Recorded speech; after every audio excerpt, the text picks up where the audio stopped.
Hey everyone, and welcome back to the Easy English podcast. My name is Oliver, and I'm so glad you're here in the best place to learn English with slow and clear English listening practice. And today, if you're watching the video, you can see me moving my hands because today we are talking about body language and non-verbal communication. What that means, non-verbal, that's communication that we make without our voice. So without our words, using our body and our actions. So very interesting topic because it is a huge part of communication, not the words we say. It is our body language, the movements, the expressions, and the gestures that we use without even thinking about them. So sometimes, in my opinion, our bodies speak much louder than our words. And as always, is in every episode, I'm going to explain some vocabulary before we begin, 5 key words which I think might be new for you or that I would like you to focus on. And we will learn more vocabulary as we go through the episode.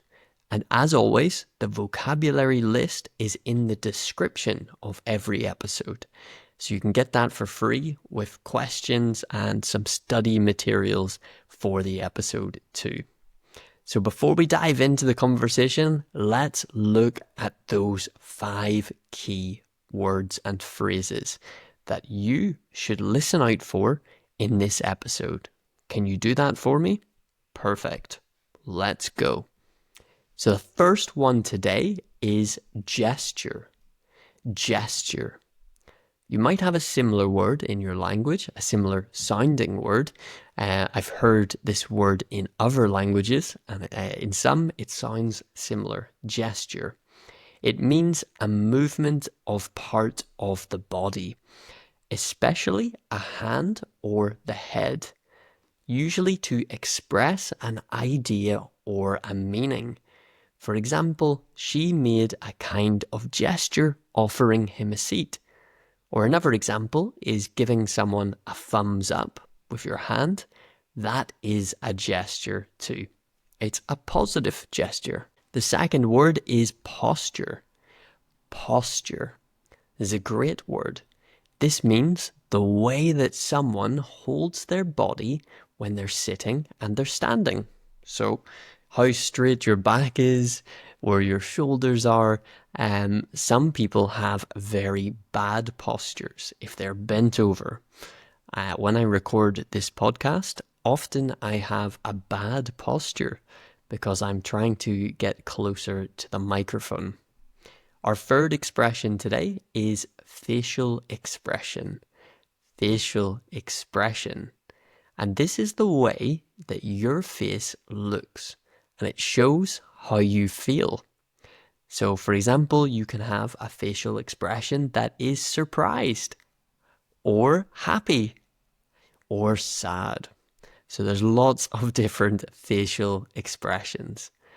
Our fourth phrase is non-verbal communication. I've explained this one at the start. It's our communication without words, with no verbal element. And finally, eye contact. Eye contact. And this is when two people look at each other in the eyes, directly in the eyes, without talking necessarily, or while talking. Sorry, not without talking. I'm tired today. So while they're talking, they're looking in the eyes, and that is eye contact. So you want to listen for these words during this episode today, and if you would like to recap them, the vocab list is in the description. It's on my website, with some additional exercises if you want to take your learning a little bit further with this episode. And it's completely free, just the link in the description. Okay, so let's get started into our main episode. First, I want to look at why body language matters. Why is it important? Why should you care about body language? Body language is, in fact, a huge part of how we communicate. We as humans communicate. And in some studies, they estimate that about 50% of communication is non-verbal. It's without words. I've even seen studies that estimate that up to 90% of communication information that we receive is non-verbal. So it's just from our bodies, how people are standing, how they are moving, and how they are acting with their bodies. Think about a time that you have said or someone has said, "I'm fine." But you've known watching them, or someone has known watching you, that you or they are not fine at all. Maybe their shoulders were low, or they had a sad expression or a stressed expression on their face, and their body has told you much more than their words ever could. You can see it from their body language, how they are feeling. So understanding body language in communication can help you to express yourself better. It can help you to understand others more clearly, and it can help to build stronger relationships. But I also think that it can help to avoid confusion with communication, help us to understand what the other people that we're communicating with actually mean, how they are really communicating to us. And it's very important when you're speaking English too. Even if you don't know every word, how you speak and how you communicate with your body can help you to communicate your message and what you want to say, the impression that you want to give other people. So in different cultures, body language can be quite different.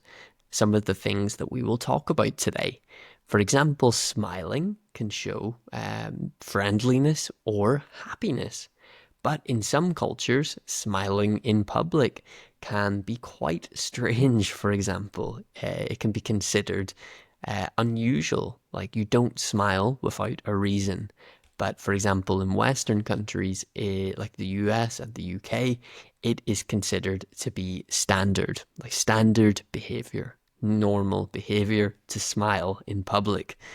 So it's just one key example of how some of the things we talk about might be different in different countries. In most countries, nodding your head, so moving your head up and down, nodding, means yes, and shaking your head mostly means no. But again, in Bulgaria, for example, nodding can mean no, and shaking your head can mean yes. And if we look at some cultures, making direct eye contact or too much eye contact can be considered rude and uncomfortable. But in most countries, it's considered respectful to look someone in the eyes. So body language is a powerful tool, and it's powerful in different ways in different countries, and it's often deeply connected to our cultures. And if you travel a lot or you speak to people from other countries, you probably noticed that some of their body language habits are quite different. Some of these are personal differences linked to that person and their personality, and others are cultural differences too. So it's important to be aware of these differences and to pay attention to them as well. So first, a very easy topic today, and that is looking at how you can use body language to look and also feel more confident. Now, the reason I want to talk about this today as well is when we're speaking English, often we can feel not so confident, right? When I speak a foreign language, when I try to speak Russian, for example, I feel quite nervous. I don't feel so confident because it isn't my native language. I don't know a lot of the grammar very well. Perhaps I forget some words as well. So it helps when I act more confident. My body language is more confident. It can help me to actually be more confident with the language. And I know that sounds a bit strange at first, but it really is true. Acting more confident and having more confident body language can really help us to appear more confident too with the language. So, what can you do? What are the steps that you can take?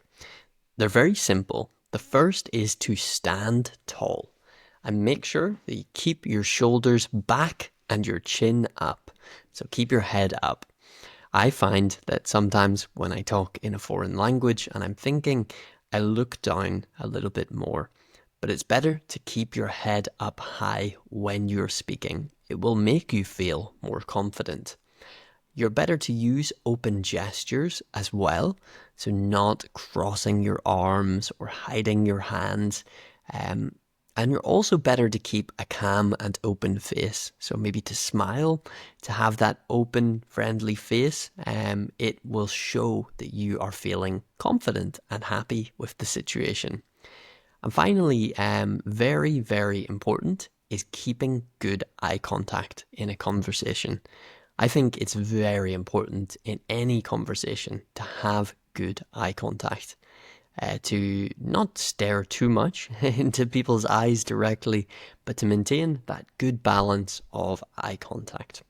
It shows that you're in the conversation, that you're really listening and you're engaged. Very important step. So when you use this positive body language, people are more likely to trust you, listen to you, and feel good around you, spending time around you too. And the best part, like I mentioned, is it will make you feel more confident inside too while you're speaking. It's very important and a very powerful tool, I think, to make yourself more confident even speaking English as an example. So let's look at a few specific types of body language and how they can affect what we think and how we feel about people, for example. The first is facial expressions that we talked about. Those facial expressions like smiles or how we move our mouth, that type of thing, and even our eyebrows. Those are very important pieces of facial expression too. And the expression that's on your face can really often tell a very different story from what you're saying. It cannot sometimes not match what we're saying. So it is one of the most powerful methods of non-verbal communication that we have. And that makes it a very good example of body language and communication. So with the right facial expression, you can really deliver a message that you want to say. You can deliver that emotion around the message almost better than the words. It is a visual reinforcement. It gives that person the emotion that you want to show them, that you want to convey. That's a great verb, to convey, to show them. So you want to think very carefully about how you are facially expressing your messages. And, I'm not talking about when you're speaking English here. This is more about if you want to really convince someone of something. You want to give a powerful presentation or create a feeling or an emotion. And this can be really done through your body language and, importantly, your facial expression. You want to show your excitement or your shock or whatever emotion you want them to know and feel through your face as well as your words. If we were to deliver every, let's say, sentence or phrase or emotion with the same face, I'll do it for you now in a few seconds, but it almost affects even how we speak, the tone of our voice, and our accent, everything around it is affected, and the levels of excitement in our voice. So it's particularly important that we express in the correct way. I'm going to say a sentence which is not going to match my facial expressions now. I feel very excited. I'm so excited. I am very happy and I cannot wait to see you again. So you can see maybe from my face if you're watching the video podcast on Spotify or another platform. If you're listening, you can hear as well the difference that facial expression can make. It can make the sentence that I said almost not match the words. Now let's try a similar sentence again, but with excitement in my voice, where I'm really excited and happy with my face. I'm really excited to see you again. I cannot wait. I'm so happy and I can't wait to see you again. So if you're watching, you can really see that difference in my facial movement and especially my mouth. Because I'm smiling and I'm happy, it changes how my voice sounds. It makes it sound more engaging and like I believe what I'm saying. So I hope this is a good example of how facial expressions can even affect how we talk and how we sound. Okay, so the next place I wanted to talk about was a little bit about space. This is not something that most people think about when it comes to body language, but I think it's important, so I wanted to include it today. And space is about how comfortable we feel with being close to people. So when we stand too close to people or we move too close to them, it can make them feel uncomfortable if we're in their personal space. So in some situations, it can lead to a negative reaction if you're too close to people. It can make them feel like it's a little bit too intense. It's too much. So do be mindful of the space between yourself and others when you're talking to them, ensuring that you're leaving a good amount of space in the case that they maybe don't feel so comfortable with someone being very close to them. So always do keep your distance. As well, likewise, it can go the other way. Do not try to be too far away. You want to be able to hear each other okay and see each other okay. So be sensible with it. I just know that we all have met people. You can probably think in your head of people that you have met over your life that stand way too close to you. They're very, very close up in your personal space, and it's quite uncomfortable. So don't be that person, of course. You want to give people their personal boundaries and their personal space so that they are comfortable speaking with you. Now, eye contact. We talked about eye contact a little bit earlier, and you should never underestimate this concept of eye contact, the power of eye contact. We can really communicate so much through our eyes. And making eye contact with someone is a really important sign of acknowledgement. It shows the other person that we see them, that we're listening to them, and that we're engaged. We aren't distracted. To me, eye contact is even more important in this weird digital world that we are in. When people are so distracted, looking at their phones, getting emails or phone calls, they're looking around. Just think of an example. You can absolutely probably think of many examples when you've been talking to someone and they are on their phone. They're looking at something and they're kind of looking between their phone and you, giving you half of their attention, scrolling and looking, and it's quite uncomfortable. It makes you feel like the other person doesn't really care about the conversation, that they don't really want to talk to you. So make sure that you don't do that. It's not nice, and we've all been on the other end of it.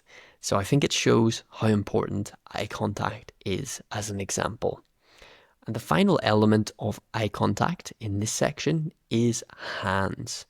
So with our hands, or not of eye contact, of body language. My brain is so tired. I'm recording this on a Monday morning, so you can understand if I'm a little bit sleepy. So our hands are very important elements of body language and how we communicate with our hands.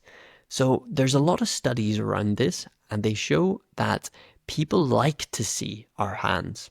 Subconsciously, so without thinking about it, we like to see open hands. And this perhaps comes from our biology and our sense of survival. So when we can't see someone's hands, we might be a bit suspicious and we could sense danger. We like to see that there's no danger, that their hands are empty and clear and visible to us. We know what they're doing. And likewise, if we take our hands and we cross our arms or we move our hands behind our back, it looks like closed body language, like the person is not open and friendly. So having your palms on display and keeping a good open body language is a great way to connect with other people and show that we are friendly and ready for a good conversation, to continue a good conversation as well. So let's now take a wee look at some body language in different situations. So there are a few situations where body language is particularly important. The first is, of course, job interviews. So when we have job interviews, we want to sit up straight, smile, and make sure that we are keeping good eye contact and actively listening as well with our body. So nodding and showing that receptive gestures, these receptive gestures that we are listening to the other person. The next is, of course, meeting new people. When we meet new people, that first impression is often formed by body language.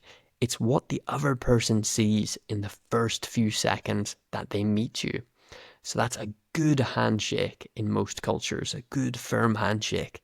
That's showing that you're confident and friendly with an open body language, posture, and position of the hands. Now, the next scenario where I think it's super important is giving presentations.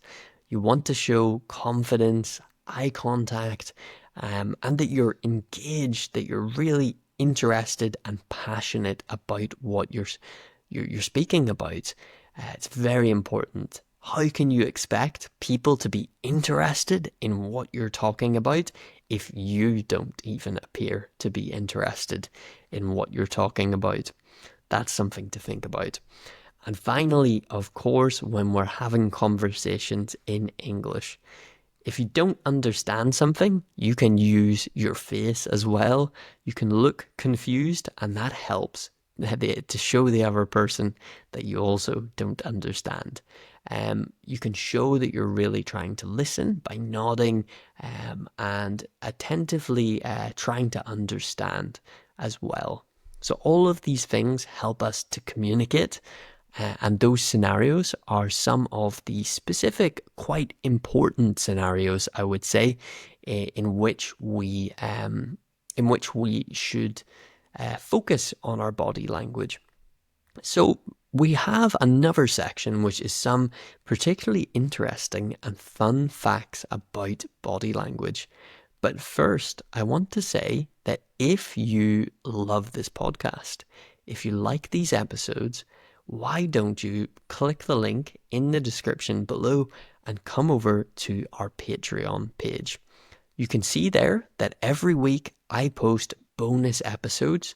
I post these episodes as well with ad-free on Spotify and other areas where you can watch them, and lots of bonus updates and posts. So additional series, bonus episodes, so much extra content. And it really does help to support this podcast.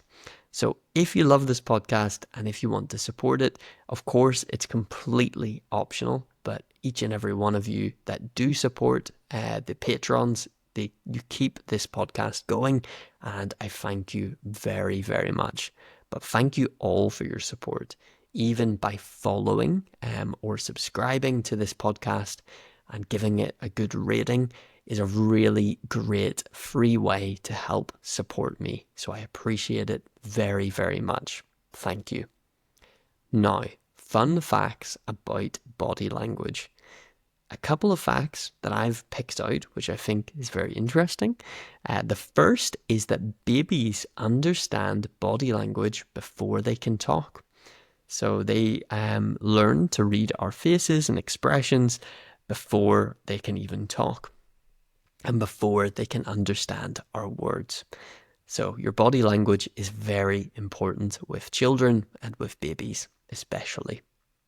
Animals also use body language.